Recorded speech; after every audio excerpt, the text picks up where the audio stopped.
ụmụnne m ekene m unu. Afọ m ihe onyonyo Jpac melụ gbasara nwanne anyị nwoke bụ Ọjazi.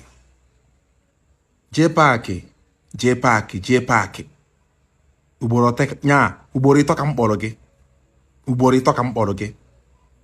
Jpac ka m gwa gị eziokwu. Awọrịsị na ndị be anyị na ị na-ekwu isi elufe ọnụ fa. Awọrịsị na ndị be anyị na ị na-ekwu maka ọdịmma ndị Igbo. Ọ bụrụ eziokwu. Jpac ịbụ ụmụ iru abụọ ka m gwazie gị the truth. Ihe nji wee kpọọ gị ụmụ iru abụọ abụ ịbịa ị na-eme na onwe ndị nọ ndị a ka ekwel asị just to create content. Mana so many people na-eso gị amarọ. Jpac ịkpọọ nwanne anyị nwoke jụọ ya si ya kedu ife mere ya. Ịkpọ Ọjazi na ebe condemn Ọjazi na Igbo nke nwa ji mee nke nwa emerọ. Jpac ịkpọrọ ya jụọ ya ihe mere ya. Ijọsụ pụta kọpili vidio tinye kọba ogologo akụkọ onye sere azụ Igbo. Ịmụ na ị na-akpali onwe gị n'ihe anyị na-eme. Ịmụ na ị na-akpali onwe gị. Ọ bụrụ onye ibugoro blogger otu ọ ga-esi present case. Kedu ihe ị ga-eji wee si otu a wee na condemn your brother? Ịkpọrọ your brother. Ọ bụrụ na your brother nwụsịkwa na datin, ịpụtakwaba ịkọ ihe ọzọ. Nwanne gị nwoke ịfụ na tipa egbusigo ebe ọ na-eze ndị mmadụ na ọ furu tipa a n'ike. Onwe onye ụdị ihe a ama mmenwu.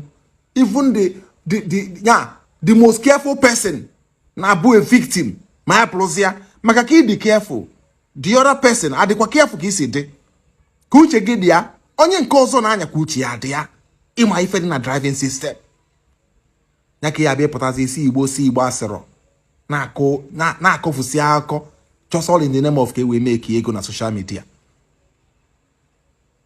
Mmadụ na-abụkwa na ọ dị advanced, ọ dị reasonable. Ọ bụrụ na ịpụta present ya case ga very well. Kọwara ndị mmadụ ihe meenụ, nekwa na mkpọkwa na Ọjazi, nekwa ihe Ọjazi gwa mụ gbasara ihe mere ya, na ekenekwa Chukwu n'isi ya na ọ nwụrụ anwụ. Ndị be anya maka na ihe mee Ọjazi, enwere dị iwe ị ga-esi present case mmadụ, ọ dị ka o nwere ihe ọzọ onye a ji eme. Aghọtara m ụdị ndụ ịbịa na-ebi. Ọ dị ndị name of social media money. Amụm ụdị ndụ ịbịa na-ebi. Chee na the right way to live. Nwanne, stop this thing ị na-eme. O nwere ike ụfọdụ ndị mmadụ ama ngwa gị, ụfọdụ ndị na-eso gị ama ngwa gị, ụfọdụ ndị kpọọ gị mmadụ nwee ike ha ama ngwanwu gị ya. Enwe ndị na-afụ ụfọdụ ife ị na-eme na-adọrọ mma mana ha ama ngwanwu gị ya. Jpac sepụta aka na ọdọrọ mma. Ejizina maka ego social media emegide ụmụnne gị na ọdọrọ mma. Ịpụta kọwarụ ndị mmadụ ihe merụ Ọjazi. Sefane kwa ka ihe dị otu asị mee. Nekwe ebe ọ merụ. Ịma mpụta ojibụrụ ya Igbo iweru picture tinye ebe a na-ese siga ka Igbo na-akọ the thing. Ị na-egbu image this guy mana ị marọ. Ọ bụrụ na nsị otu a pụta na condemn gị kedu ka ị ga-esi feel? Nwanne stop it, ọ dọrọ mma. Afọ m ya obi adọrọ m mma na ya. Akpọ m Ọjazi ọ kọwalụ m ka ihe a si mee. Why not ịkpọkwa Ọjazi jụọ ya nna m ka ihe a si mee ka ọ gwa gị ka o si mee. Ịpụtakwa present ya sị ụmụnne nnekwa ihe meenụ, ụmụnna ya mara ihe meenụ. Karịa na isi otu a pụta na-achọ ka igbuo imeji nwanne gị nwoke na-enwere ihe ọjọọ melụ gị. Nwanne, ọ nwere ike ị na-ego comment section, ị na-efiru na comment na-adị mma na ọ na-eme gị na-agbagote na-eme gị na-enwe ego. Nwanne, ichekwa ilucha ha azụ maka echi. O nwere onye ada anwụ. O nwere onye ada enwe accident o. O nwere onye ihe ada eme o. O nwere onye ihe ada, o nwekwuru onye nwe echi. O nwere onye nwe ebe osi ebe ọ nọ na-apụ ife ga-eme ya. O nwekwa ike echi olo gị ka o rozi gị a. Ịpụtakwazi afọ ebe anyị na-eme ụdị ihe dị otu a. Kedu ka obi ga-adị gị na eji a nche na otu ị na-eme na adjust n'eziokwu amadị na ọ bụrụ eziokwu. Nwanne, ị na-akpa ego social media na-akpịa with sense. Content a ga-ekreti ka nkụ mana emekwana nke ị ga-eji kpanwa agụ aka n'ọdụ.